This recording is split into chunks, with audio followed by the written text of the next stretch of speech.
یعنی تو انقدر خسته شدی که میخوای چرک خودتو بکنی؟ واقعا شک داری در این؟ نمیدونی اگه تسلیم بشی فاتحت خونده است؟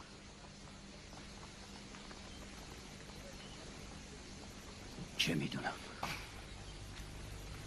فرماندهی قوای اعزامی دولت میرپنج ایوب خان حکم تأمین نامه همه ما را پشت جلد این کتاب مقدس نوشته و برای ما فرستاده. قول او را به حرمت کلام الله باور می‌کنیم و سلاح جنگ را زمین می‌گذاریم.